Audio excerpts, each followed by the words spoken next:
Hey, what's up guys, Adam here, and today we're going to be looking at the most efficient way of grinding in the Elderscrolls Online.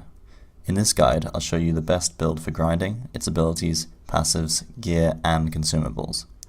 If you haven't already noticed, this is a Magicka based Nightblade build, which relies on unparalleled ultimate generation in order to spam massive groups of enemies with Elemental Rage, one of the Destruction Staff ultimate morphs.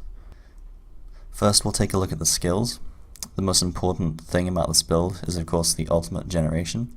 So our first ultimate generation ability is Soul Harvest. It's an ultimate and we're using this for the passive. While slotted, anytime you kill an enemy you gain 10 ultimate. So that's very powerful, especially for AoE grinding and Skyreach here. Then the second thing we need is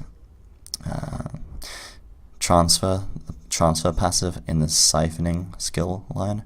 Casting a siphoning ability generates 2 ultimate, so that's very good for ultimate generation. And finally, we're going to need Banish the Wicked from the Fighters Guild skill line. You generate 9 ultimate when you kill an undead, danger, or werewolf.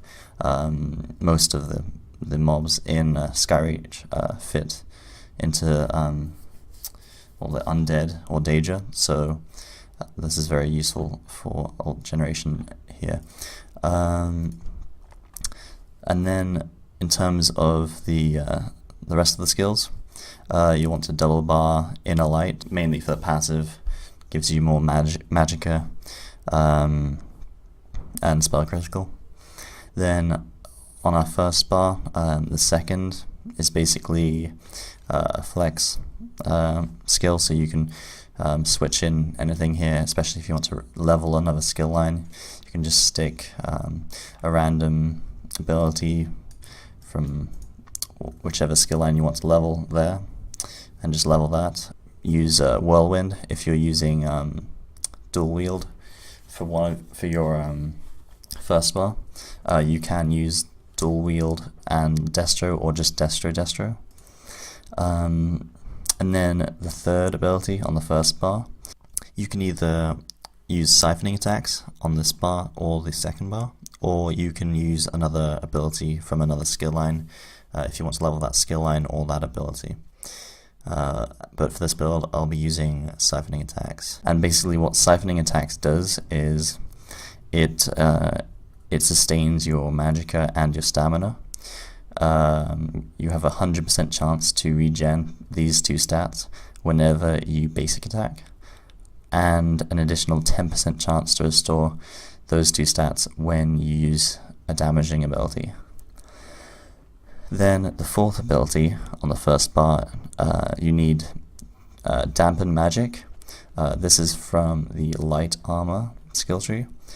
You want Dampen Magic over Harness Magicka, which is the blue morph of this skill, just because this gives you a much bigger shield, which is definitely needed for grinding. Then finally on the first bar you'll want Sap Essence.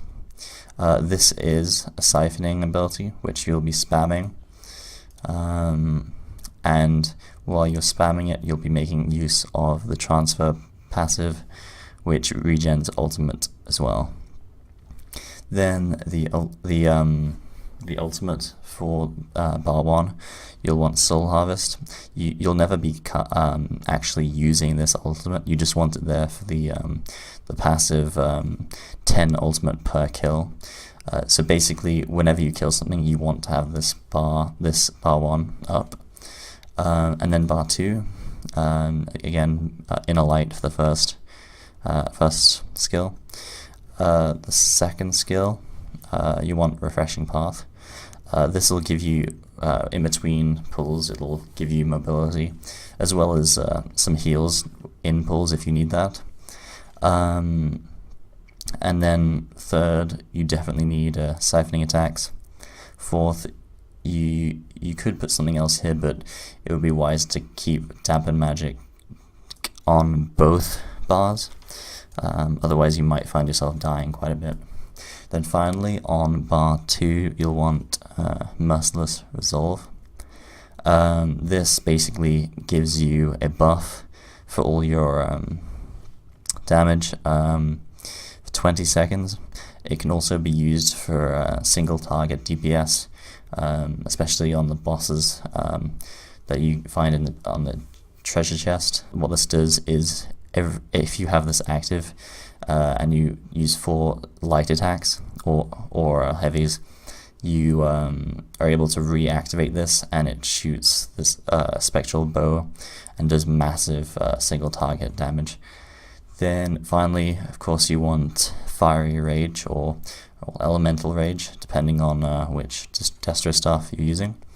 And this is the massive AoE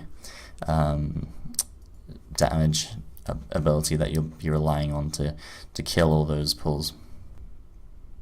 Now I'll show you the gear for this build.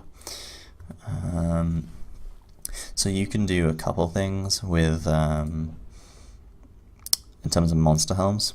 I find Bloodspawn to be the most beneficial due to the 2-piece passive. When you take damage, you have a 6% chance to generate 15 ultimate and increase your physical and spell resistance by 6,225 for 6 seconds.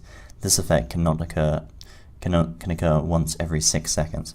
So basically, this gives you even more ultimate generation and gives you a little bit more survivability when you're being mauled by hundreds of zombies. Then you can also use Grothdar for some AoE, or Molig Kenna, although I wouldn't recommend that, because basically what it does is it gives you more spell critical at the cost. Well, it makes your abilities cost more for that duration, including your ultimate, and so it can mess up the timing of your ultimate. But if you don't have the other two and you have that, then go ahead and use that. It's also important that you use as much light armor gear as possible, because the dampen magic shield, the light armor ability, the size of the shield scales off of the number of light armor pieces you have. And then the rest of the gear, Julianus, I use just crafted gear, training, of course. You want to have as much training as possible. And then, well, you could use Magnus here or some other crafted set as long as it's training.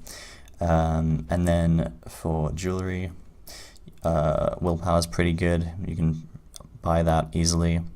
And then weapons, you can do 2 things here. So you can either have dual wield on bar 1 and a Destro staff on bar 2, or just 2 Destro staffs. It doesn't matter because we're not using any dual wield abilities. It depends on your preference, basically. Now that you've had a look at the build, I'll demonstrate in action, and you can have a look at the rotation and how to use it.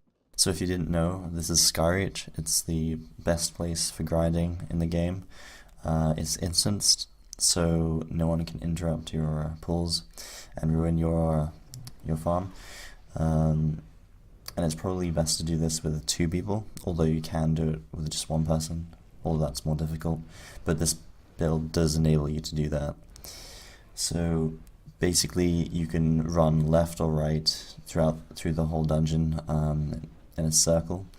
You just stop at certain points because you can only pull the mobs so far, and then once you get enough, what you want to do is you want to group them all together like this, and then drop a Destro ult like that, and then just watch them burn. And then keep an eye on the amount of ultimate you have, and be ready to recast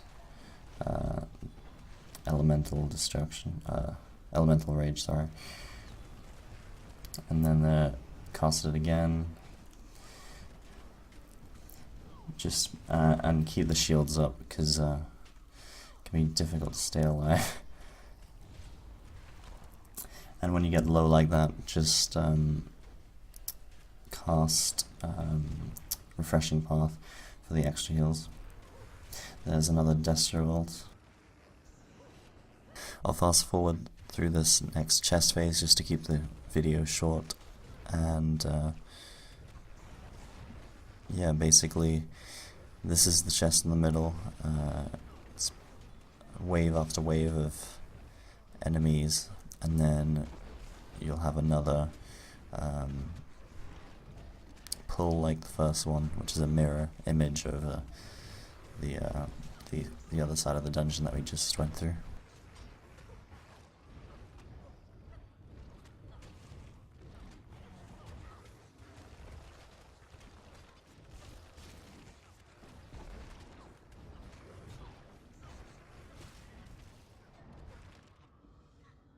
That's it from me. I hope this guide was helpful, and thank you for watching.